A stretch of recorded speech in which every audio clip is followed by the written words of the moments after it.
Well, hello there and a very good morning to everybody that's tuning in to News 9 Live. I'm Kabir Naqvi. Joining me here in the studio are my colleagues Varghese P. Abraham and Nancy Bora, bringing you essentially the overnight developments, also talking about what are the top headlines across all newspapers. You'll have three different perspectives here, ladies and gentlemen, and that's not all. English, Hindi, newspapers from down south, some tabloid headlines, and of course also what the social media is abuzz with.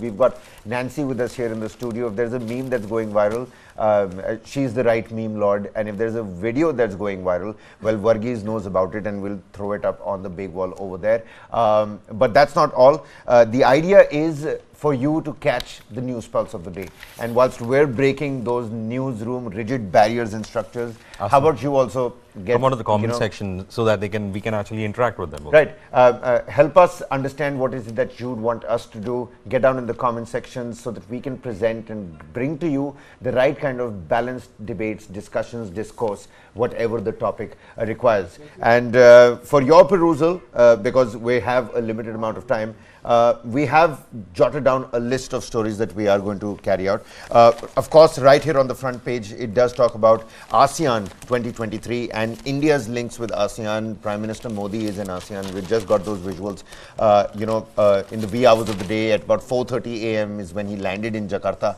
And he's met the Indian diaspora. He's already had a word in the summit. We're going to play out those exclusive reactions coming from the Prime Minister. But that's not all. Right after the ASEAN 2023 summit, well, it's the G-20 right here in the national capital. It is two huge international summits and back to back. Back to back. And if you read BRICS also, the Prime Minister has been from one international summit to the another international summit, all involving about how India is now playing a very positive role when it comes to bridging the relations between these countries and also becoming a prominent country in all these blocs. All right. And at the same time, Janmashtami celebrations, visuals coming across from the length and breadth of the country, from Badrinath in Uttarakhand, fantastic visuals, from people in huge numbers, thronging various temples. Rishi Sunak, he's going to be here, most probably, he's most likely going to be here, and his family here in the national capital. They've, planned a proper drinks and dance and singing celebration. It's a proper Punjabi affair, so to speak, when Rishi Sunak is going to be here. On the other hand, Sonia Gandhi wrote a letter to the Prime Minister yesterday. There were some 8-9 points over there. Caste census part of that. Manipur is part of that. India Bharat name change part of that. Now Pralhad Joshi, he's written back, there's a counter to that particular letter. That's going to be our focus as well. 722 Congress padyatras and Arunachal, when we're looking at Arunachal, there's a barrage to counter China dam. All these stories, and of course a climate perspective, because it was the hottest August. It's a hat trick of hot months, if I could put it that way. And I'm certainly feeling it here in the national capital. I don't know, I mean, you belong to the hills, so I don't know how you're dealing with the heat here. No, and you belong essentially to a very coastal climate, so I don't know how you're dealing with it, but it's awful here. We'll talk about all of that, but first and foremost, let's shift our focus to Prime Minister Narendra Modi at ASEAN 2023. What can India do? Now, it seems like, ladies and gentlemen, that, Prime Minister is going to focus on China a lot, because China is something that all of the other member nations are focusing on. It's growing dominance in the South China Sea. It's growing dominance in the entire South Pacific region. But there are divided stands. Indonesia tackles it in a different way. Thailand has tackled it in a different way. There's a new canal system that's coming that China is building across Thailand. The ships won't have to go across Singapore. There's a lot at stake over there when you're looking at China. And India is giving it a Quadist flavor. In fact, Kabir, that is what we were looking at. The G20 is also having a Quadist flavor. ASEAN has started with China looming large in the background. I was just reading that statement from China. Avoid a new Cold War. Let me just hold you over there, Varghese. Just take a look at that. The Prime Minister's grand entry in Indonesia. One has to take a look at that as well. थोड़ा सा तसव्वुर भी करना ज़रूरी है. Last time around, when the Prime Minister was in Indonesia for the G20 summit, a lot of cultural performances. This time around, again, lo and behold, cultural performances this time around as well.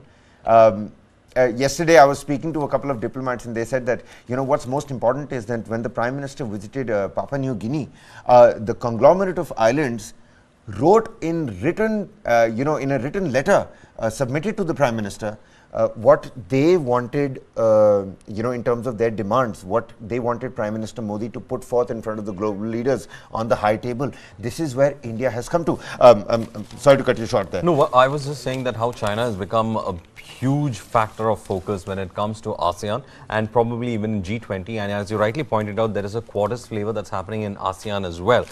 Reason is very simple. China has again shot out a warning. What the Chinese are saying is that avoid a new Cold War is what China tells nations at ASEAN meet. To keep differences under control, what is essential now is to oppose picking sides, to oppose bloc confrontation and oppose a new Cold War, says Chinese Premier Li Qiang at the summit. Now, interestingly enough, most of these countries who are part of ASEAN does face Chinese ire. One of the things, of course, has been that the 9-dash line that they have made, which is now the 10-dash line, where the entire claim of China is on South China Sea. Most of the ASEAN countries have also competing claims on that particular, region and territory as well, especially South China Sea.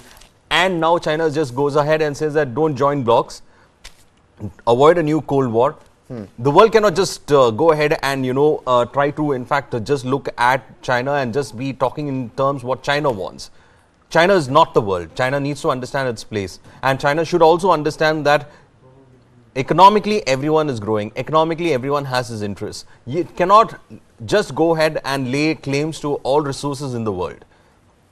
You cannot just go ahead and build military facilities and claim everything that is there in a particular part of the territory. That's exactly why the Prime Minister is out there, because it's not all military prowess. Lots of smiles over there as well, Nancy. Take a look at the colors. Yes. And there's always some sort of Rajasthani element involved. Whether you go to New York, whether you go to France, or you go to Indonesia. And and I just, sorry to cut you short, but I just love how every Indian diaspora, they go there, they make sure that they are in the proper attire, in the, wearing the traditional outfit there, and, making sure that Indians are here to welcome their Prime Minister. Absolutely. Lots of, cordial invites. The Prime Minister, earlier he spoke at the ASEAN Summit. Before we move on, ladies and gentlemen, quickly take a look and listen as well to what the Prime Minister had to say at the ASEAN Summit. Rashtrapati Widodo, Your Majesty, Excellencies, नमस्कार. हमारी partnership हमने चौथे दशक में प्रवेश कर रही है.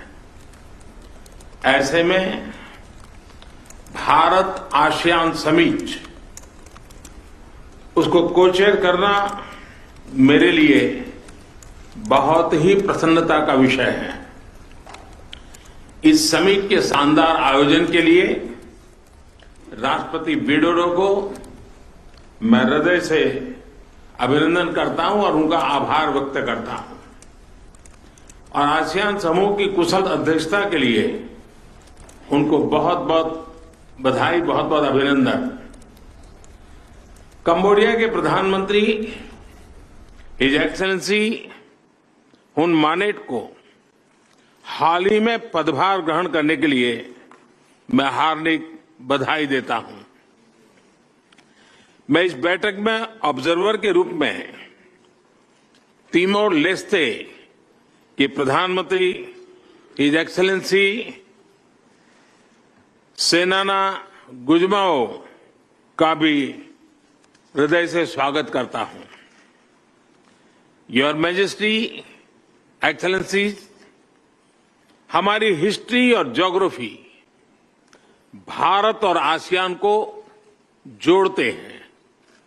साथ ही साझा वैल्यूज, क्षेत्रीय एकता, शांति, समृद्धि और मल्टीपोलर वर्ल्ड में साझा विश्वास भी हमें आपस में जोड़ता है.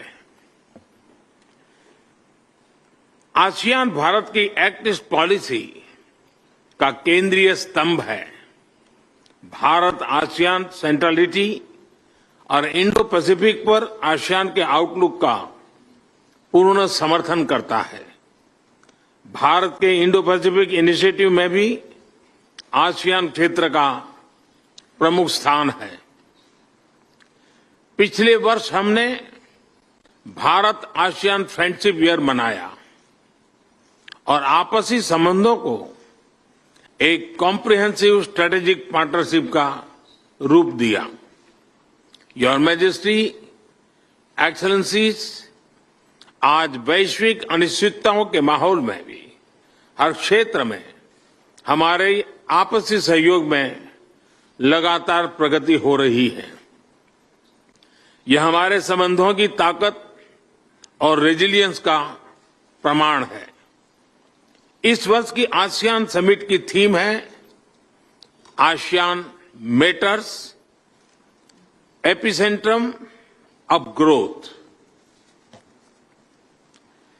आसियान मैटर्स क्योंकि यहां सभी की आवाज सुनी जाती है और ASEAN is epicentrum of growth क्योंकि वैश्विक विकास में आसियान क्षेत्र की अहम भूमिका है। वसुधैव कुटुंबकम, one earth, one family, one future की यही भावना भारत की G-20 अध्यक्षता की भी थीम है। योर मैजेस्टी, एक्सेलेंसीज, 21वीं सदी एशिया की सदी है, हम सबकी सदी है।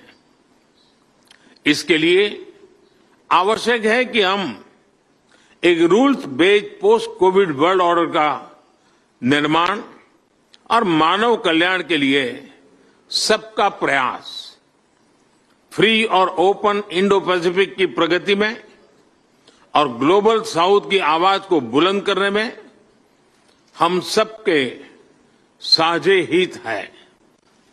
मुझे विश्वास है कि आज हमारी बातचीत से भारत और आसियान क्षेत्र के भावी भविष्य को और सुदृढ़ बनाने के लिए नए संकल्प लिए जाएंगे।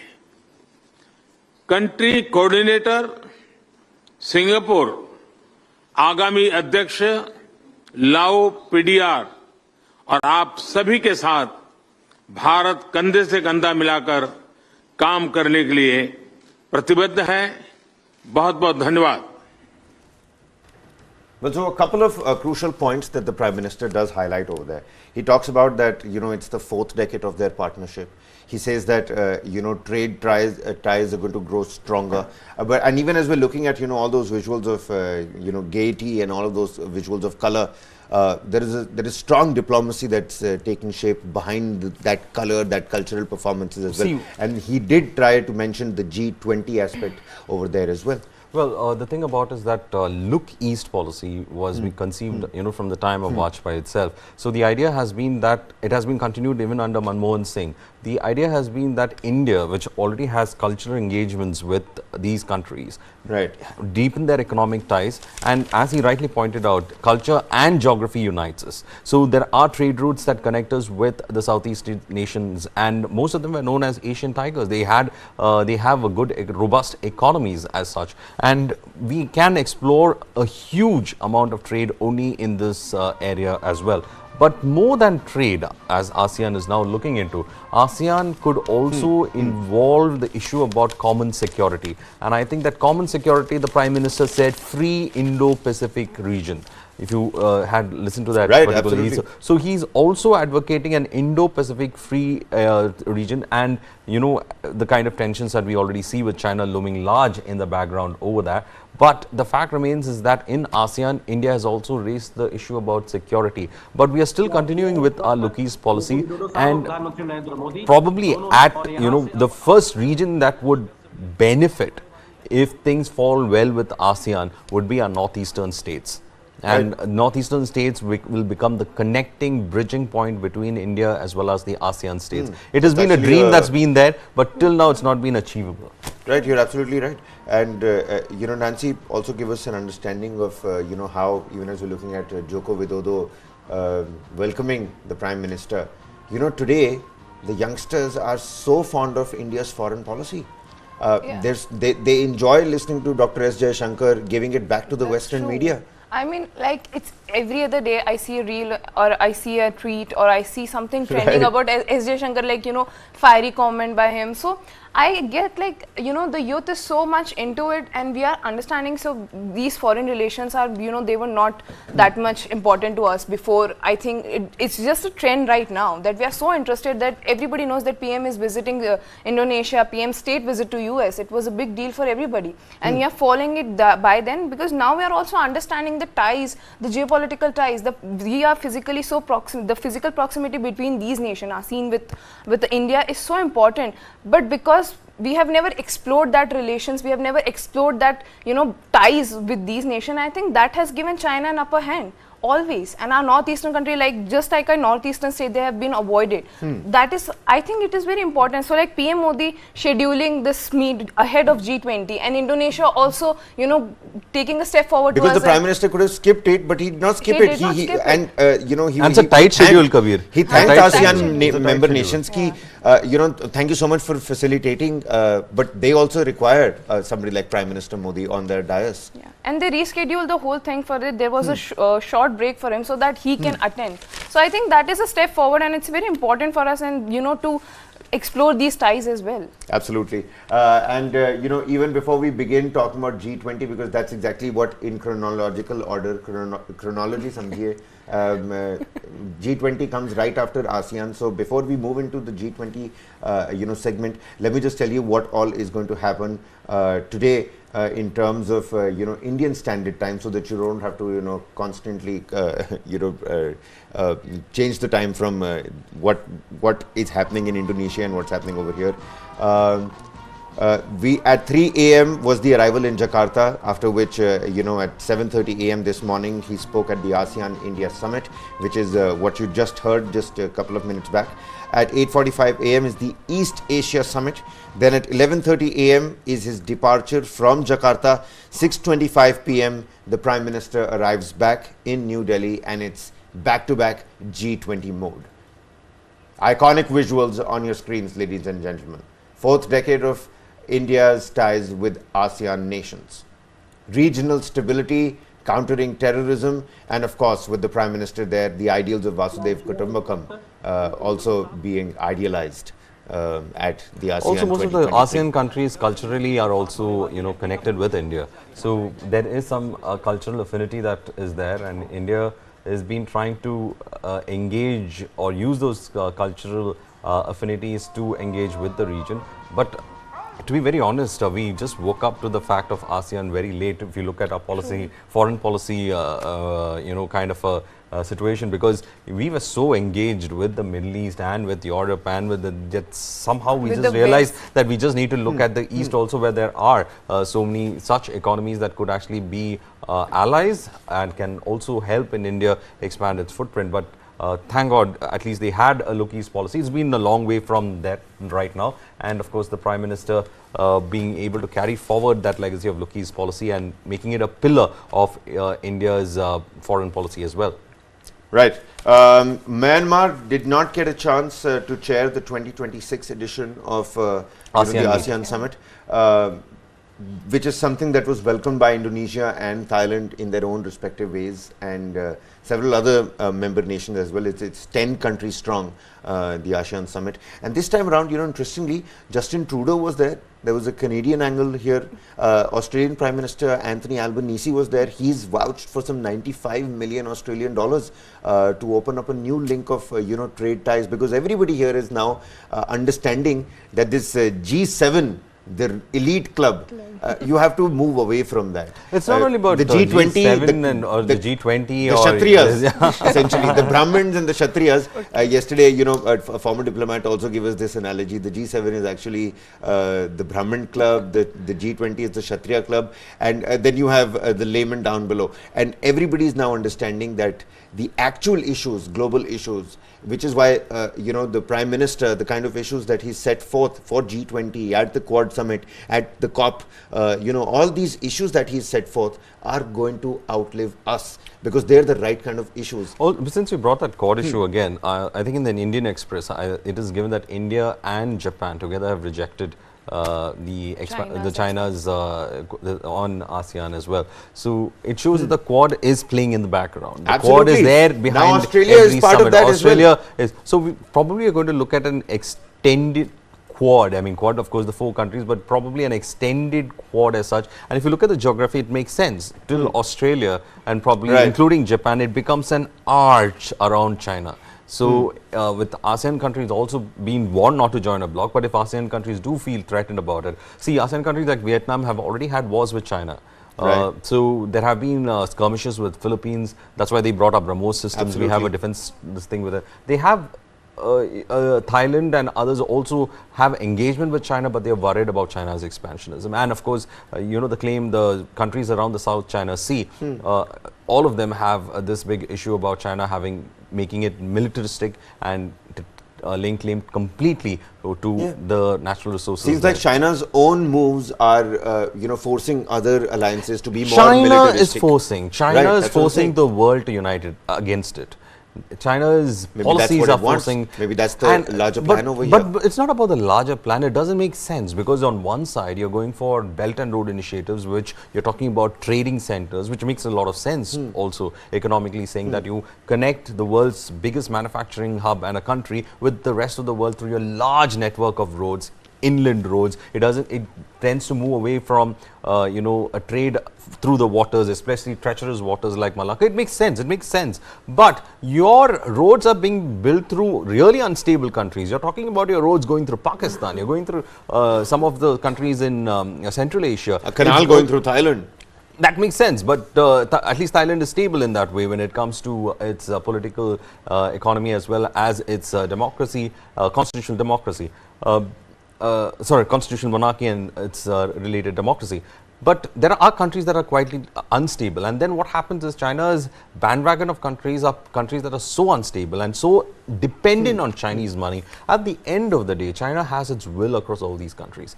That has also forcing the rest of them to in fact see China with suspicion, and a statement saying that ASEAN should be, or ASEAN nations should avoid from being in any kind of bloc will only add further fuel to what exactly is happening, because China should understand the world is slowly changing against it. Well, it says here Xi's absence will not affect negotiations for consensus communique, which is what Jaishankar has said.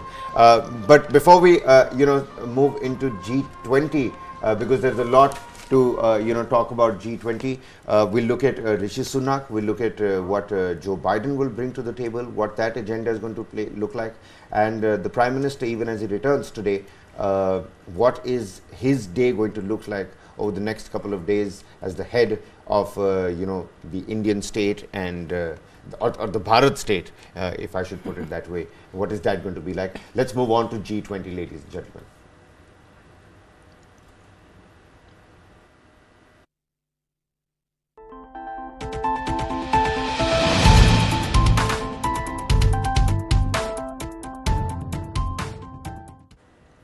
Well, I'm reading here on the front page of the Indian Express, it says, committed to deliver big things together, the United States NSA. This is what the US NSA says. Biden-Modi talks tomorrow. India looks to invite Quad leaders as Republic Day guests. So the Quad again making its way over here. Xi's absence, well, nobody's even talking about Putin. I'm sure he's feeling a little left out. He's feeling like there's major FOMO over there. Xi's absence will not affect negotiations for consensus communique. This is what Jaishankar says, with the big picture of the Prime Minister waving to the media as he embarked for Indonesia.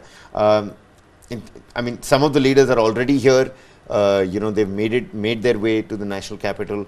It's all decked up. G20 preparations. Take a look at that. The G20 presidency. Quad leaders are going to be guests for Republic Day. There's a big question mark on that. But Quad focus has certainly come onto the G20. What are some of the headlines that you're reading from your newspaper? See, when it comes to the G20, one of the factors that I see over here, I was reading through one of the articles that the Hindu had in fact put on it. I'm just looking at where did I get, One is, of course, we were talking about how the new look of Delhi will leave a lasting impression on G20. What do you mean? So this is in fact put out by one of the ministers, PW Minister Atishi Lord's efforts. What you're looking at are live visuals, Varghese. Let me just tell you, that's the Lieutenant Governor who's taking, final last-minute inspection of the G20 preparations and how the Delhi, the national capital, has been decked up. Take a look at that. Seems like a Vijay Chowk area from the visuals.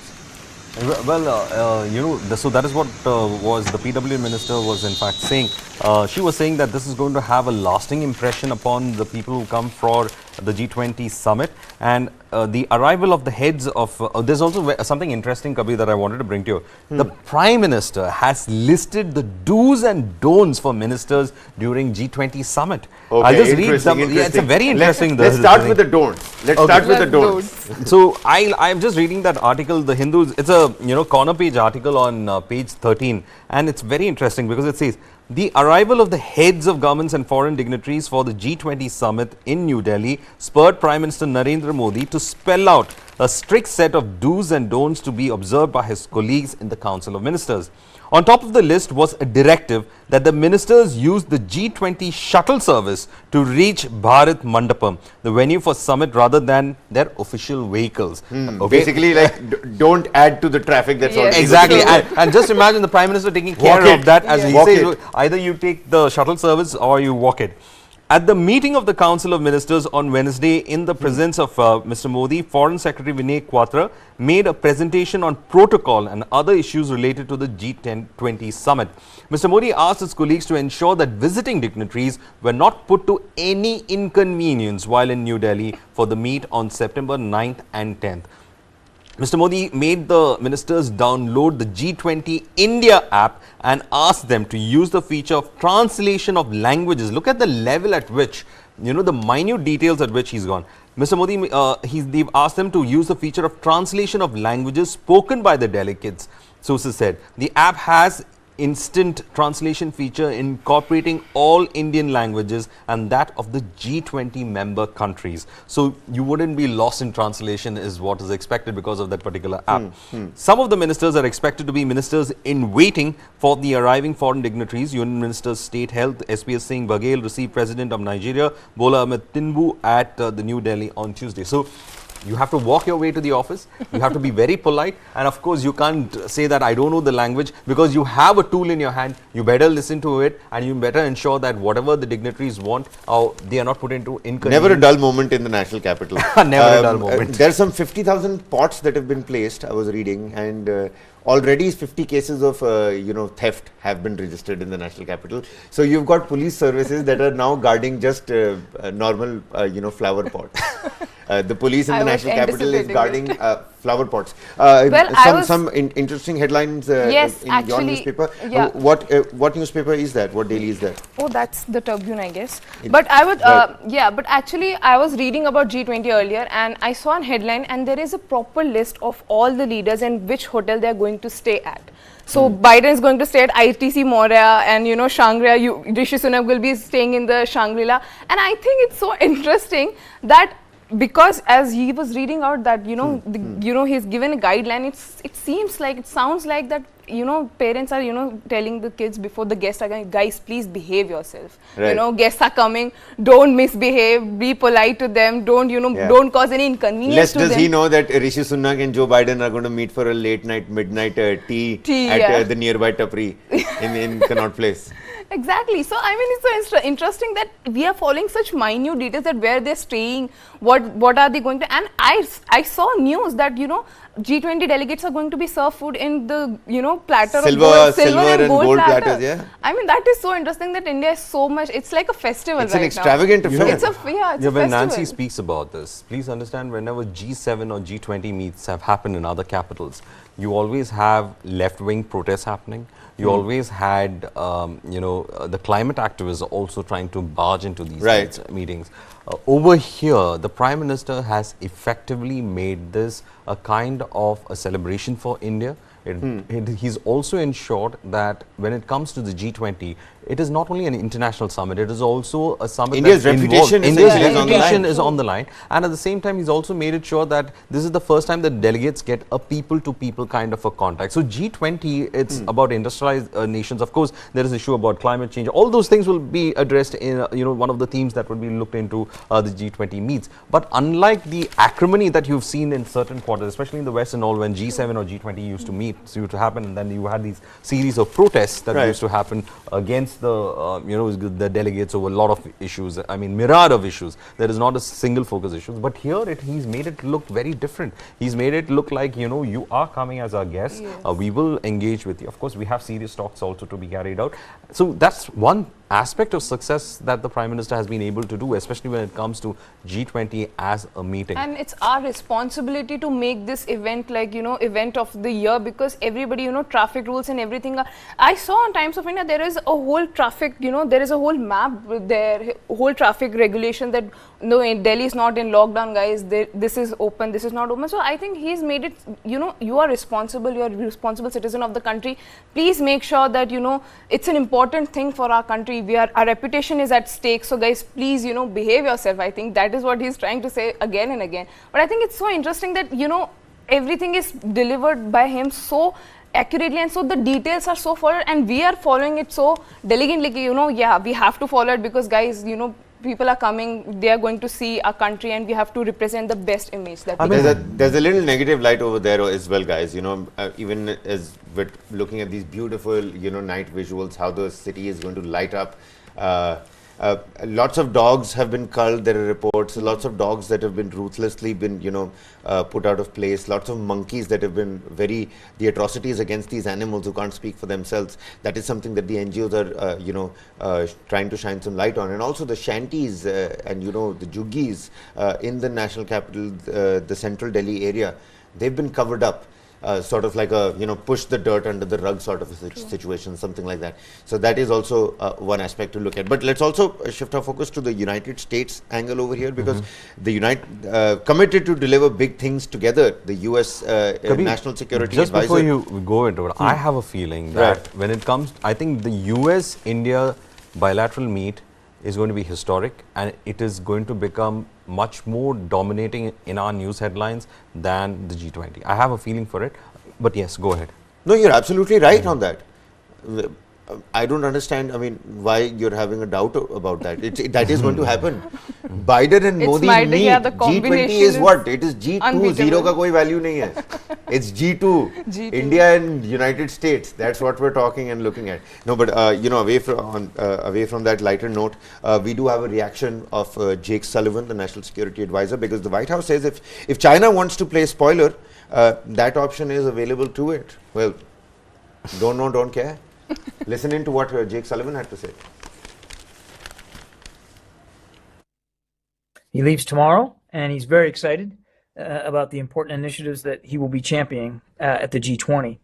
His focus is going to be on delivering economic opportunity for developing countries, making progress on key priorities for the American people, from climate to technology, and showing our commitment to the G20 itself as a viable, if not vital, forum to tackle these sorts of issues.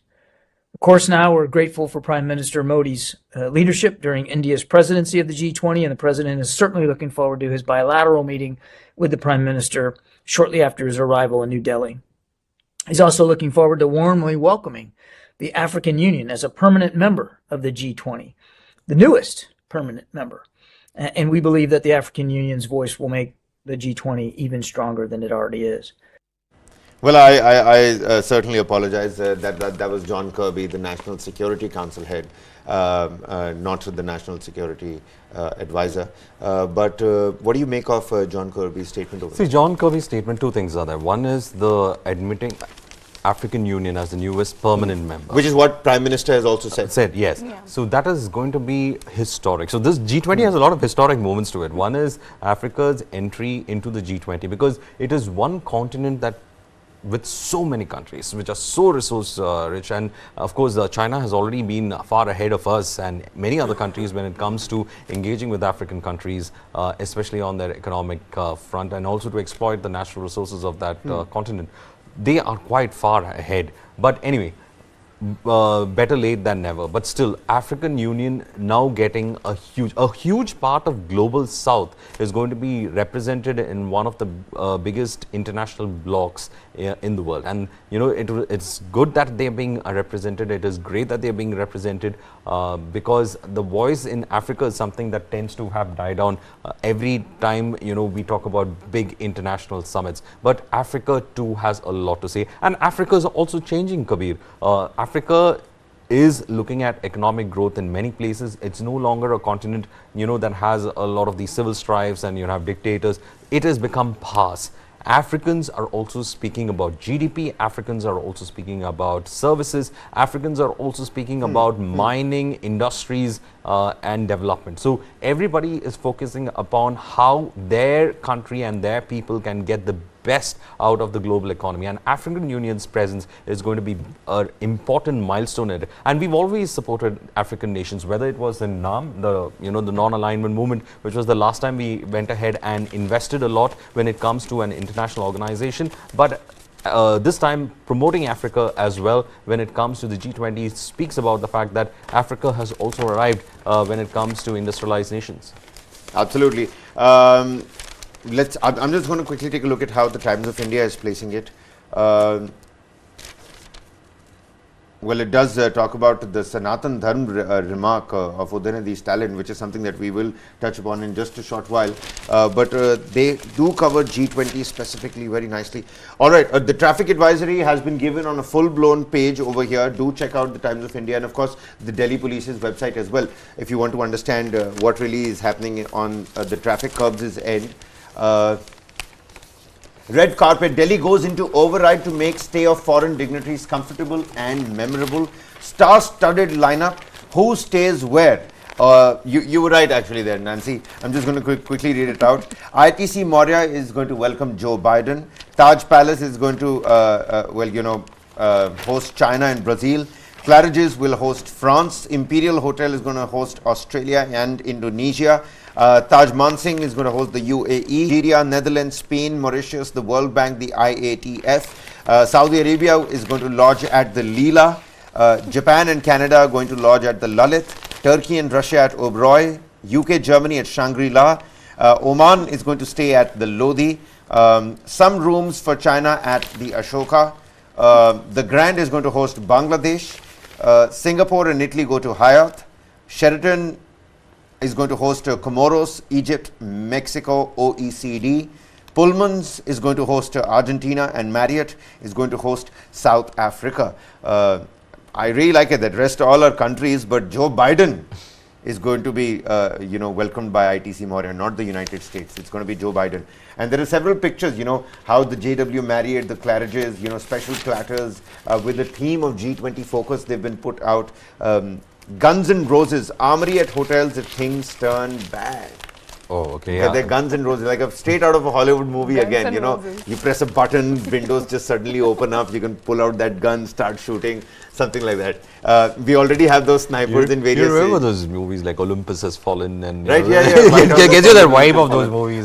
God forbid something like that actually happens. There's a G20 forecast as well, ladies and gentlemen. Very light rain possible on the 3 days. Okay. The Friday, Saturday, Sunday. And citizens first mobile police station for G20 and beyond. There is going to be a minibus designed as a mobile police station in central Delhi, which is going to keep doing the rounds. So you have got a mobile police station that is almost doing the rounds. But at the same time, even as I'm bringing you the G20 preparations, today in the Indian Express, there's an editorial that has been written by the Prime Minister himself. I'm just going to quickly read out a couple of lines, and then probably the both of you can give me a quick understanding, and then we'll move on to other stories because, well, we spent too much time on India's international diplomacy. It says here, this is G20 for we, the people. We the people, again, The people of. talks about, you know, the constitution, the preamble. It has a little flavor over there as well. It has a quad flavor. It has a flavor of tackling China. It has a flavor of 2024 elections as well. So multitasking, multitasking. There's so much of spices in what Right, you absolutely. This is proper biryani. India's presidency has focused on human-centric approach to ensure that the fruits of globalization reach the last mile. A little bit, from what the Prime Minister spoke at in that PTI interview as well, when he gave an exclusive to the Press Trust of India. Vasudeva Kutumbakam. These two words capture a deep philosophy. The phrase means the world is one family, which is also the theme. This is an all-embracing outlook that encourages us to progress as one universal family, transcending borders, languages and ideologies. During India's G20 presidency, this has translated into a call for human-centric progress. As one Earth, we are coming together to nurture our planet. As one family, we support each other in the pursuit of growth, and we move together towards a shared one future, which is an undeniable truth in these interconnected times. The Prime Minister also spoke about how post-2020 and post-COVID-19, it's a completely different era. I wouldn't say it's a new world order, but it's a different era. Well, he's right when he says that, because 2020, the kind of factors that sustain the world past structures at that time is very different from what in a post-COVID world. We have a war in Europe. We have protectionism coming back in Europe. You have the Americans going into protectionism. You're talking about the UK trying to seal its borders as well. It's moved out of the European Union. Brexit has happened. So it's a very different world that we deal with. Interestingly enough, when the Prime Minister said it's about fruits of globalization, I think India is the only country now that's talking about globalization. The rest of them are all in protectionist mode. China is also in a protectionist mode. So, they were all harping about the world as a global village and things like that. And then we were talking about Vasudeva Kutumbakam. And what happened is that... It is a tongue twister. Kutumbakam is a tongue twister. But at the end of the day, what has happened is that we are the only ones advocating globalization now. Where are those countries that were advocating about globalization? Everybody is talking about interests of their country, interests about their, citizenry. So it's time that we start to bring that focus back on globalization. Right, and I think the Prime Minister has been is a trying to bring, exactly he's been trying to ensure that the financial flow. How does the youth look at this tongue twister? How does the youth perceive Vasudeva Kutumbakam? Shared principles, shared ideologies, living together, one principle, one ideology, and now very soon one nation, one poll. Oh, well, I guess. So my point is right now that Vasudeva Kutumbakam, the principle is there. As he has rightly pointed out, that globalization, I think. After 2022, the concept of globalization has changed. We are talking about ties, we are talking about equality, we are talking about a shared principle, we are talking about shared interest, we are talking about give and take between the countries. But before that, I think it was some 2-3, global powers imposing their interests, imposing their ties and calling it globalization. So that is not, you are just spreading your influence. That is not globalization, but actually, having a proper tie with a country, where you have shared interests, where you talk about issues. We are talking about Myanmar right now, that the political turmoil has been going on for so many years, but nobody was talking about it. And I think with this, that India's approach to globalization, with India's approach to the global platform, I think we're talking about issues that had to be talked about. I think we are a little late, but I think jab jago tab savera. So well, absolutely. And that particular editorial piece is available on the Indian Express and of course on the internet as well. Do give it a read. The Prime Minister has written an editorial. Pradhanmantri ke liye itna to kiya ja sakta hai. But even when we're talking about interviews and exclusive interviews, Rishi Sunak has also given an exclusive interview to PTI. There's so much that has been, uncovered over there as well. He says that he's against extremism. He's also, spoken about the Hindu religion, the Hindu ideology, and he's going to be here. His family is waiting for him here. There's going to be a proper Punjabi affair that's already been, thought of. But it seems like because he's going to be so busy, he won't be able to attend that particular event. but planning proper की हुई है. But coming to that PTI exclusive interview, Varghese, what according to you was the biggest takeaway? See, two things that caught my eye. One is he says that it is the right time for India to host the G20 meet. Probably saying that India is holding it at the right time, especially when you require to break a lot of walls that are there between existing partners as well. So this is the right time to do that. But then one more factor is that he says that he does not support extremism. Of course, we've seen how certain elements within the United Kingdom have been using the offices of the United Kingdom and also the territory of United Kingdom for anti-India activities. We have seen how the Khalistani extremists have been in fact using it. Absolutely. This is a welcome statement from him saying that of course the UK does not go ahead and endorse such extremism. But the fact remains is that the movement is quite thriving there, and they have been talking about horrendous things to be carried on against the property of India's Indian Republic in the United Kingdom as well. They have tried to attack it. We have seen not only in the United Kingdom, we have seen it in Canada as well as in the US as well. So it's going to be a tough task, but how we are going to in fact come to that level of understanding on how to tackle Khalistani extremism, because we know that most of the West tend to have imported some of those problems of other countries, and they are turning out to be problems for themselves now. But the interview got really interesting also. Take a look at this, Nancy. It says here that what does the British Prime Minister discuss at the dinner table with his Indian parents-in-law? Is it Indian politics or the challenges of running Britain? Well, it's neither. It's cricket. The most political we tend to get is in our discussion of cricket. I love how candid he is with everything, and I think, I think India, I don't know what he says. I think every time Rishi Sunak comes out and whenever he says, and I don't know why, but Indians are like, हमारा लड़का आ गया. No, ये हमारा है. But I mean, and the way he talks about Hinduism, I'm a Hindu, I'm a proud Hindu. And he said that in the interview as well, and I think the way he approached the whole, Khalistan issue was so important. And he talked about the free trade deals as well, that, that India and, ties and, it will be creating more job opportunities, extending that hand towards India was so important. And the approach that he had towards extremism, he said very clearly, he's like, UK support free speech, but free speech cannot extend up to extremism. Whatever happened, he condemned whatever happened at the Indian High Commission in London. And I think it was very important for him to come out. Which is why he says that we won't accept extremism. Yeah. And I think it was very much needed for a Prime Minister to come out and say that and give a clear message that, we condemn that and we are with you. And unlike, I think he had a very clear and, he had a very, a very straightforward approach to it rather than what, US had or what Justin Trudeau had. Canada seems to be in fact skirting the issue every now and then, but yes, this is the first time you have something really concrete coming in from the UK. Well, he says the first thing he did after becoming the Prime Minister was to hold Deepavali celebrations at Downing Street. That was his priority. So when it comes to an Indian origin Prime Minister in the United Kingdom, somebody in the garb of Rishi Sunak is something that is very welcomed back here at home. May Rishi Sunak continue to be the United Kingdom Prime Minister for days to come.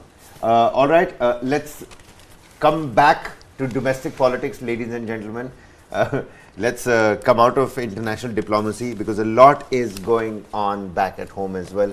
Everything all of this is happening in the run-up to the 2024 elections. Now, focusing on that Sanatana Dharma remark that Udhayanidhi Stalin made, and I was listening to Nancy speaking to you as well, how the youth have also, come out and said that there is a way of saying something and there is a time and place of saying something. And Udhayanidhi Stalin is an icon, an ideal role model for a lot of youth out there. So when you have a principle, when you have an ideal to go by, there is a way of putting that out.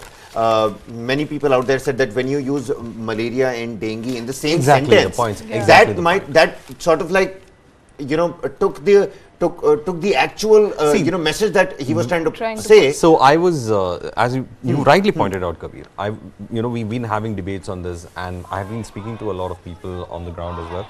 You know what they told me? They said that when you look at the protests. This is not happening for no reason. लोगों को बुरा तो लगा, लोगों को बुरा तो लगा. There is nothing wrong with Smriti Irani questioning at a religion. Janmashtami show, said that आइए हमारे साथ नारा लगाइए, इसकी आवाज उनके कानों तक गूंजनी चाहिए जो सनातन धर्म के खिलाफ आवाज उठा रहे हैं. People should not come out and question the faith and the belief of people who follow Sanatan Dharma. Well, I don't know about the questioning part of it, because yesterday when I was speaking to them, most of them agreed that you can question religion. It's not that religion is about the questioning of rationality. But what they said is that there is how you question. How you question. You cannot abuse someone like to the point of saying that eradicate it. Now, this is what the Prime Minister has said. This is what the Prime Minister has said. The Prime Minister says that a proper response should be given. I mean, again, a lot of people, criticizing this particular statement, saying the Prime Minister was too quick to respond to something like that, and it took him so many months to say even a word on Manipur. But regardless of that, it says Sanatan remark needs proper response. Tells ministers only those familiar with the Bharat issue to talk. But what's written over here, it says, for India, the G20 presidency is not merely a high-level diplomatic endeavor. As the mother of democracy and a model of diversity, we open doors of this experience to the world, and that the Sanatan Dharma remark needs proper response. Well, also he goes ahead and says Constitution does not allow abuse of any religion. That is what he's also in fact made it clear over there. So you can question religion, you can ask questions on religion, you can ask for an answer, but that doesn't mean that you go ahead and abuse the belief system of it. What you said is true. The manner in which that particular aspect of that question was raised is about comparing religion with the diseases. I think it is going to be quite a difficult situation for a lot of people who try to espouse this cause of saying that it's okay, let us in fact ask that question. I understand that asking of questions, of course it's going to be uncomfortable questions, but there is a way to put out a question. And it doesn't matter, like, he's a youth icon, obviously. And I think after, once you have said it, and after that, it doesn't matter how many clarification you give, how many, you blame the BJP for twisting your words, but you said those were your words. But there is another issue also. See, in the south, especially when it comes to Tamil Nadu or to an extent even Kerala or even Karnataka, like yesterday we heard how G. Parmeshwara was in fact saying at a teachers meeting, saying that he was saying who founded Hinduism. So there's a tradition of asking the question, but here the problem lies with the abusers associated with the question. That is questionable. Right? You can't say that it has to be eradicated like dengue and malaria. Of course, if you come from an atheistic philosophy, you would advocate for it, because Karl Marx and all advocated for state atheism, asking for eradication of religion. But Kabir, over here the issue is that here you are saying I understand when I spoke to a lot of people, the difficult thing is you are targeting only one group of people, saying eradicate their beliefs. What about the other groups? If you are an atheist or if you are agnostic, you see all religions as the same. But why this special attention only to one group of people? Again, I still, understand if he's talking about the caste hierarchy, in the Hindu system. If that is something that Udhayanidhi Stalin was trying to target, and he singled out Sanatan Dharma, no qualms over there as well. But my only issue over here is that we're a diverse culture, we've got diverse religions at play. You can't use malaria and dengue in the same sentence when you're questioning one particular aspect of religion. And you're right, I mean, if you're questioning one, question all. And if you're an atheist, then you question all. But it seems like what it has done is that it has given another weapon to the Bharatiya Janata Party. It is weaponized. And I think he served it in a gold platter also. Okay, like, please make an issue out of it. Please do it. Because, because at a time when DMK is such an important member of the INDIA bloc, that Stalin, for the India bloc that MK Stalin is making those INDIA advances. bloc, the kind of response that's coming is so varied, Mamata Banerjee has come out and said that, don't do that. Many from the Congress party did not even come out and comment on it. And see, something like that is also bound to happen, which is why Udhayanidhi Stalin should have realized or, foreseen the third sector, the fourth sector concerns and consequences that will come about. But now the Prime Minister has said that, Sanatan's remark needs proper response. He's told his ministers to give a proper response to the Tamil Nadu minister. And that's not all. On the Bharat and India issue also, he's saying that only the ministers who know exactly what the issue is should talk about it. Don't let everybody talk about the Bharat and India issue. Only people who have knowledge about the issue, only let them talk. See, I think when you talk about people who have knowledge about it, I think it's going to be very few. The only right person within the entire group of the right-wingers who would understand the issue is also a person called Ram Madhav. Ram Madhav was the only person who would be able to actually give some. I was actually trying to figure out where his response was. I couldn't get through it. Probably I might get through it in the coming days as well. How he in fact views that debate on India and Bharat, because he has that aspect of actually telling you how that particular thing could have evolved. Of course, he would be giving a perspective from Bharat angle, but it still remains to be seen how. I was just looking for his response anyway, but of course he's not there in the picture right now. But still, we can line up. I think why don't we line up an interview? We have to line up an interview with Ram Madhav to actually understand how he in fact sees that. Right, absolutely. That's actually a good shout. Let us know in the comment section if you want Varghese to in fact interview the man. But let's move on. Sonia Gandhi yesterday wrote a letter to the Prime Minister, raised prospects of a stormy session, 9 points that she's put across. She wants time to discuss those 9 particular points. Now Sonia Gandhi, she expresses surprise that opposition not consulted on the special sitting and several other aspects, but the government has now hit back, says perhaps you don't pay attention to traditions. Union Parliamentary Affairs Minister Pralhad Joshi on Wednesday accused Congress leader Sonia Gandhi of trying to politicize the functioning of the parliament and create unnecessary controversy, and said it was the government's prerogative to request the president to convene a session. Now Pralhad Joshi, the excitement with which he was clapping and smiling when the Prime Minister was giving his final speech before the parliament was adjourned, I mean, I can understand the gusto with which Pralhad Joshi must have written to Sonia Gandhi also. It was a fanboy moment for him. Yeah, it certainly was. And Joshi's response came after Sonia Gandhi wrote to Prime Minister Modi to point out that no agenda was listed for the special session of the parliament. She also proposed that 9 issues, including violence in Manipur and price rise, be listed for discussion during the session. Now there's a quote over here. It says, "It is unfortunate that you are trying to politicize the functioning of the parliament, our temple of democracy, and create unnecessary controversy," says Pralhad Joshi. Joshi also said the session was convened after following all procedures. Political parties were never consulted before calling a parliament session, he said in his letter to the Congress leader. He's quoted here saying that Article 85 of the Constitution addresses the requirements of the parliament sessions, prorogation, or the action of terminating a session and dissolution. It states that the president has the authority to call a meeting of each house of the parliament at any time and place he or she or the president deems appropriate. So basically, after that steamy letter by Sonia Gandhi to Narendra Modi, Pralhad Joshi has written back because, well, Narendra Modi is busy in Indonesia, and after that he's going to be busy with Joe Biden and the G2. He's also said G20 summit. And when it comes to the business in the parliament that he was involved in, he said that the list of business will be notified at the right time. So I think we'll have to wait to find out that what that mystery is all about. Basically, do not jump the gun, exactly. Sonia Gandhi. He's basically trying to show the Congress stalwart her place, isn't it? True. I mean, I'm just happy to see right now. Comes across as a little bit rude also, seems like. Yeah, no, but I'm just happy to see right now that in Sonia Gandhi actively participating first of all, and it's important to see that opposition because it's important to ask question. I know that these Pralhad Joshi is actually right. The issues that she has mentioned has already been discussed already. So there was no point of especially writing in the no confidence motion. Yeah, in the no confidence motion, the Manipur and everything was there already. So I think there was no need to write a proper letter. But I think it's important that you keep asking questions again and again. You're like, give us the follow up again, give us follow up on communal violence again. I think that is the role of opposition after all. So I think that was a very important step taken to by Sonia Gandhi, I feel like.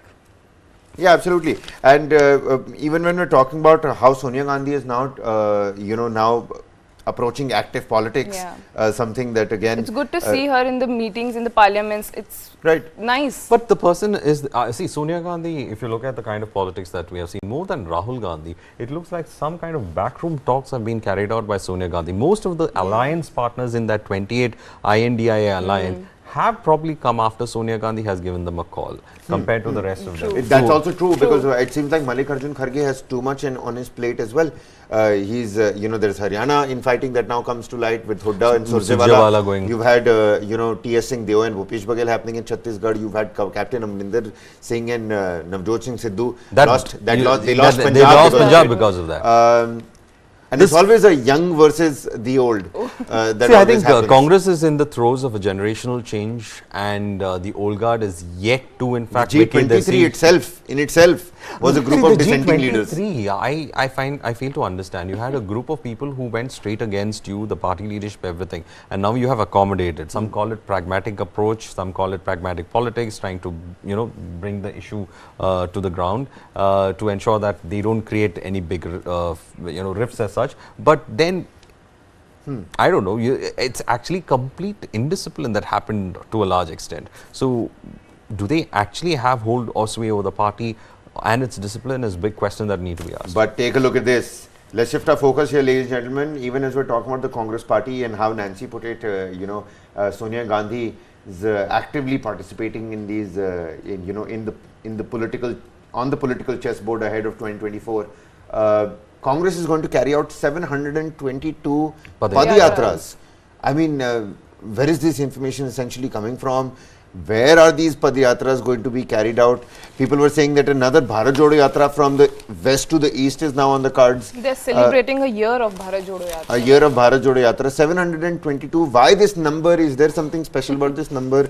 Any kind of information on that? I mean, I don't know about the number fact of it, but then I suddenly realized that the Congress seems to be having the fact that, or they have rather understood that the Bharat Jodo Yatra that's given them so much of mileage is the model to go by. And for them, what they are trying to do is that with all these yatras, they're trying to push their entire leadership to be engaged with the common man. And yatras seem to be doing that. See, the yatras, the Bharat Jodo Yatra did not happen all of a sudden. Yeah. When YSR Rajshekhar Reddy was there in the erstwhile state of Andhra Pradesh, I mean the United Andhra Pradesh, he carried out a yatra.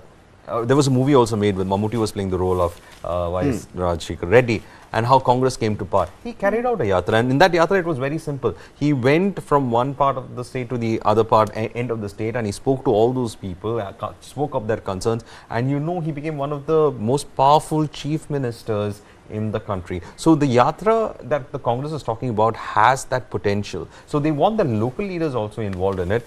They're talking about Bharat Jodo Yatra from, of course, the west to the east, which is again talking about their sloganeering that we have seen. So politically, it seems that this is supposed to play into their campaign style for 2024. True. So local leaders engaging in several places, a lot of yatras happening. I think they are all going to some of those shots of remembrance from the Bharat Jodo Yatra. But one thing is for sure, Kabir, the Congress party is going to actually buy a lot of shoes for its yatra. A lot of leaders are going to have those finest walking shoes being brought from the market. So because 722 yatras and coordinating them is not easy. It might be small, some might be big, but the fact remains is that well, Nancy, in Sonia Gandhi's defense, Sonia Gandhi did participate in the Bharat Jodo Yatra. True. And when many were saying that she's also not keeping very well.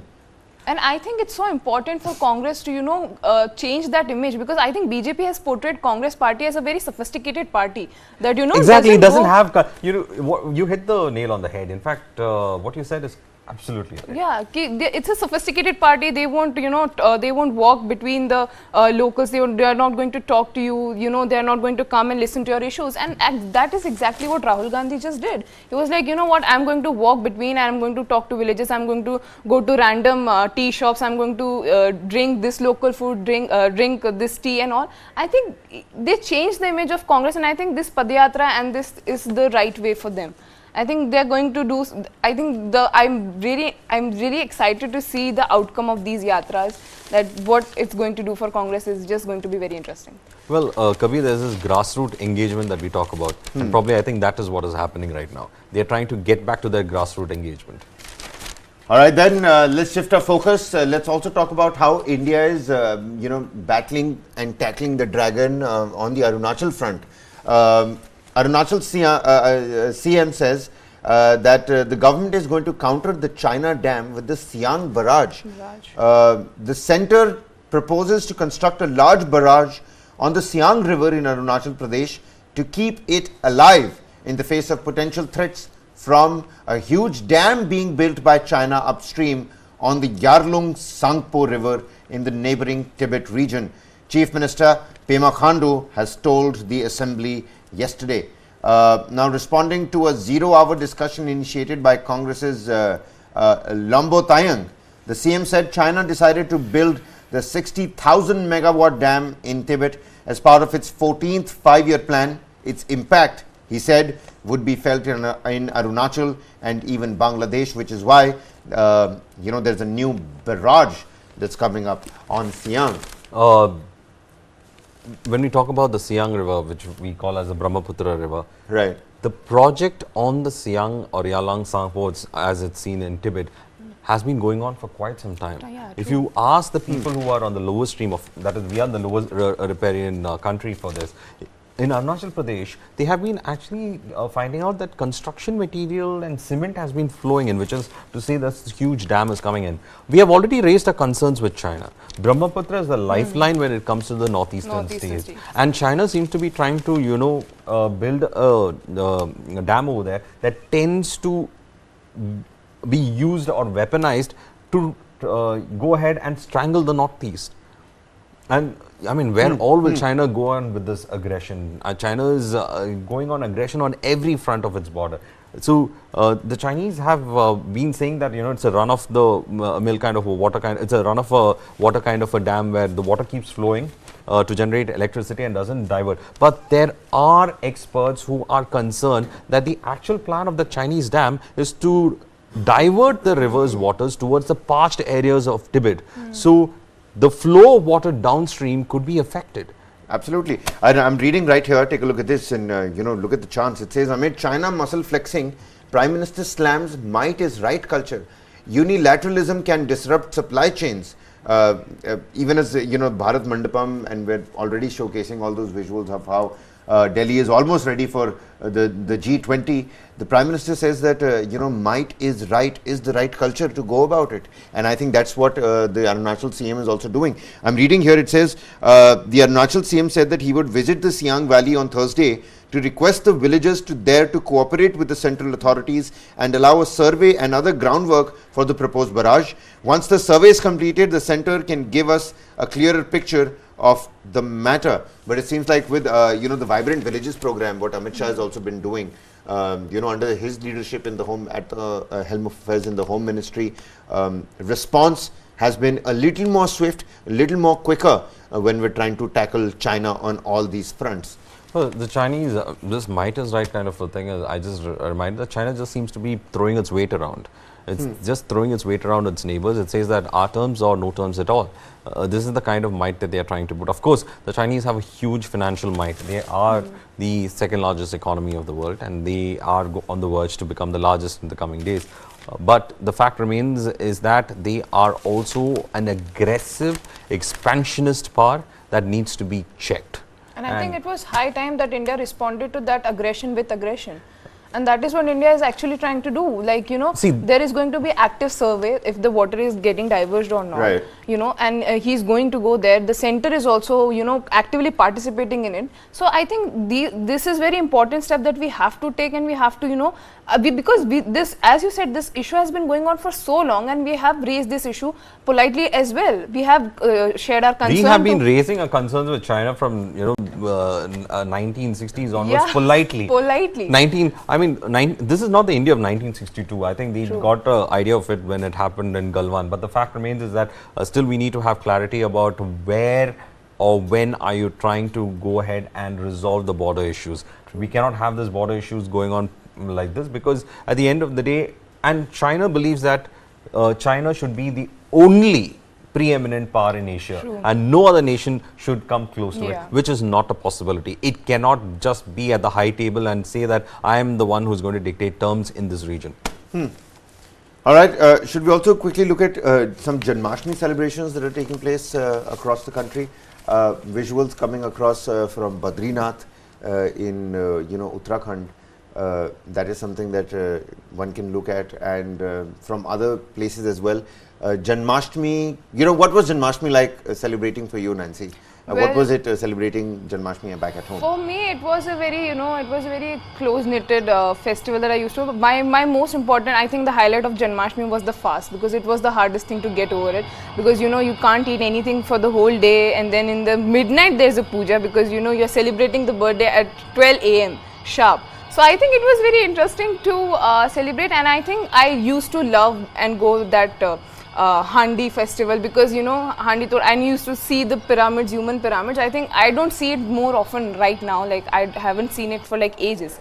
But I think it was the most interesting festival, because everybody gets together, there is this prasad, very sweets are being distributed, and colors and all. And I think Holi, that used to get played in Krishna temples, that was my favorite thing to watch. We used to watch this live puja at 12 a.m.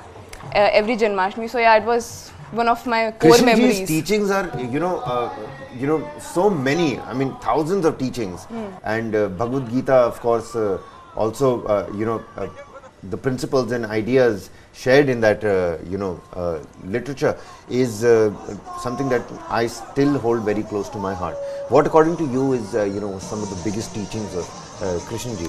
I mean, on Janmashtami, let's since you raised the Bhagavad Gita aspect of it, the Bhagavad Gita, of course, being that Upadesha that he's given to Arjuna on this, he says about you have to do what you have to do at the end of the day. You might have relatives on the other side, but what you have to do, what is right, you have to do what is right. That is the aspect of it. And of course, it is the what we call as the amalgamation or the simplifying of the entire our Indian civilization philosophy is probably that at the end of the day, what you're supposed to do, you're supposed to do. And what about you, Nancy? Well, for me, it will always be, that I loved how, That's the Prime Minister's, greetings on the occasion of, auspicious occasion of Janmashtami. Says, many congratulations on Janmashtami. Go on. So, for me, it's always going to be, if you read Bhagavad Gita, and if you read, stories of Krishnaji and how he used to, come up with solution. And he was like, I think in the whole Mahabharata, if you read about it, he has, he taught Arjun, you don't always have to be, you cannot, it's okay to, that chal wala element. It's okay to, mend the rules a little. It's okay to mend it so that if your intention is right, if you're going to do right by the people, you can mend your ways. And I think that was an important teaching that I try to incorporate in my life. Absolutely. The one that really resonates with me is, of course, the one that says that in pretty much all aspects of life, you get out exactly what you put in. And that's the hard work that Krishnji has always, spoken about. And he says that, if you control your mind, it's your best friend. But if the mind controls you, it's your worst enemy. And I think that's also one of the biggest teachings that comes from Lord Krishna. A very happy Janmashtami to all, News 9 live media viewers out there. Before we wrap this show up, I was reading yesterday, and we just went to some visuals from Uttarakhand, which is why I thought I'll share this with everybody. It says here that, and this is the report by the Bar and Bench, because yesterday a ruling had come out. The Uttarakhand High Court on Wednesday ordered the Central Bureau of Investigation to investigate allegations of illegal construction in the Corbett Tiger Reserve and the alleged felling of nearly 6,000 trees for building a tiger safari. A division bench of Chief Justice Vipin Sanghi and Justice Alok Kumar Verma noted that there were serious allegations against the higher authorities of the state, and therefore the court could not remain a mere spectator. The court also opined that merely suspending some officers will not be sufficient. It's really come down heavy on the Uttarakhand government. Basically, it's trying to say that dispensation will have to answer those questions. So, and also it's basically asking, tell us who are the ones who actually ordered the destruction of these 6,000 trees. Look at this. Well, look at what the court says. It says, we are satisfied that the material on record does disclose a prima facie case calling for an investigation by the Central Bureau of Investigation. Therefore, the present matter is referred to CBI for proper and uninfluenced investigation in accordance with the law. But it's a double engine ki sarkar, so you never know, how, this probe essentially is going to be carried out, how effective this probe actually will be. Because 6,000 trees that have been, cut only for a tiger, safari. In Corbett Tiger Reserve, there already is a reserve. I mean, we've already seen what's happened in Uttarakhand. Well, it's a pressing issue, and I think this is not the first time this is happening, because I'm from Dehradun and I have seen it. So, there is this new expressway that is going to be built between Dehradun to Delhi, which will, cut the distance into 2 hours. And for that also, they have cut 2,000 trees. There was protest. There was protest. People went there, and Supreme Court and Supreme Court and High Court, they gave government that you have to compensate for the felling of these 2,000 trees. But my question is, how are you going to compensate? Because the trees that you cut were 100-year-old. How are you going to compensate? And we have to wait for 100-year-old so that they'll, because I get it, the development is important, but at what cost? And I think it's a pressing issue in Uttarakhand, and government needs to be more careful with development. Sustainable development is actually needed, because we are losing the city. There is actually only 30% of the forest is being cleared out because of these developmental projects that are going on. And I think it's high time that we address the issue, that Uttarakhand government takes responsibility of it.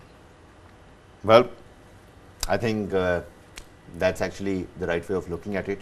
But how will Pushkar Singh Dhami now respond to those questions is actually of more significance. I'm wondering, when people step out, go to Jim Corbett or go to, Uttarakhand, now that distance is also going to be reduced to just 2 hours, which means more capitalism, more shops, more hotels, more resorts, more landslides, more, rainfall, more extreme weather events, and more destruction and more death toll. That's how I'm looking at it, which is why we need to stop it and nip it at the bud when we actually can. All right, ladies and gentlemen, that's all the time we have for you. The show essentially was a focus on ASEAN and G20. I know, I do understand, but it seems like these two diplomatic events, international diplomacy events, are of grave significance to India, because India is right at the table. The Prime Minister is soon going to be addressing the second event from Indonesia before he departs for New Delhi. We're going to cut live to that as well, so stay tuned. Later on in the day, we're going to bring you a special discussion on ASEAN, but that's not all. Ambassadors, we're going to speak to ambassadors of various countries on G20 at 12 noon. That's a special take on the G20 that we're bringing to you. Do tune in to that as well. Nancy Bora, Varghese, many thanks for joining me here in the studio. This is Kabir Naqvi signing off. Keep watching Newsline Live.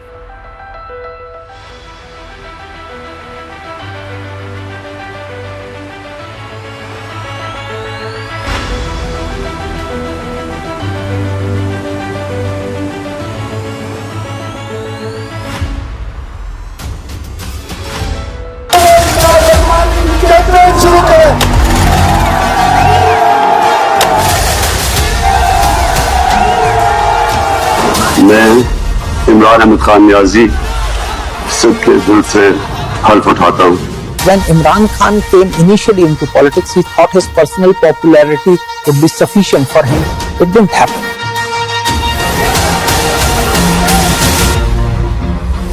The retired military generals are openly saying that Imran Khan is a better choice. Imran Khan may have bitten a bit too much, more than what he can chew. Implosion. This and more. Streaming on world's first news OTT. News 9 Plus. Download now.